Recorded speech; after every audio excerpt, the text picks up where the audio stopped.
If you don't have time to watch the whole video, I think ultrawide monitors are good for productivity and enhancing the aesthetics of your room, but not that useful for gaming or watching videos.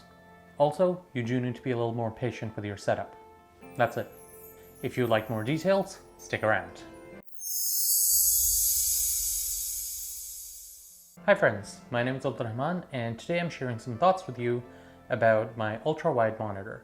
I've been using this Samsung 49-inch monitor for about 2 years now, so I wanted to share my thoughts with you so you can make a more informed decision about whether this is right for you.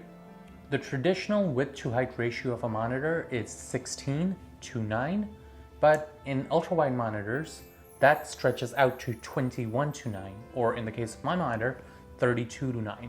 It's like having two monitors at once. The goal is to have more space for multitasking and a wider viewing angle. In my 2 years using this, I think this has been a good experience for me, but of course there have been some caveats. The productivity and the aesthetics of my room have gone up since I purchased this, while I'm largely indifferent to the effect on gaming and watching videos online. For my productivity, I think this has been good.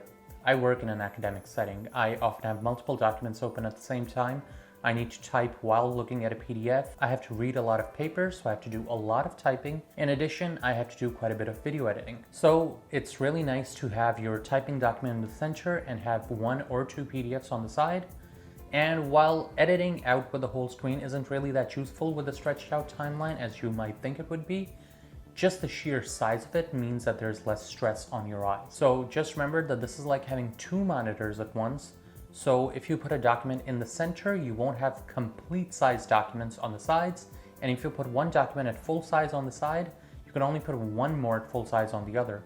And then you're always looking off center. You can have multiple windows, but you will need to shrink some of them. But at the end of the day, it's quite a bit of real estate to work with regardless. The second reason is a bit vain, but this monitor looks really cool. It's often the first thing people comment on when they enter my room. And it really does add a nice touch to some of the backgrounds of the videos that I like to work on and just have some footage. The part where I'm largely indifferent is for gaming and viewing videos. That's because most games and videos actually don't support the 32:9 resolution, and even if they do, it's at a level of power, especially for the video games, that my current PC, a pretty nice PC, still can't afford. However, on the gaming end, if you are streaming, it is really nice to be able to have your software on one side while you're gaming in the center. It's also a bit strange when you go full screen sometimes, because when something doesn't support the 32:9 resolution, it's really weird to have these black boxes on the side, which gives it a weird letterboxed feel. But when you find a game or video that runs in true 4K with 60 FPS, it looks absolutely stunning at this resolution.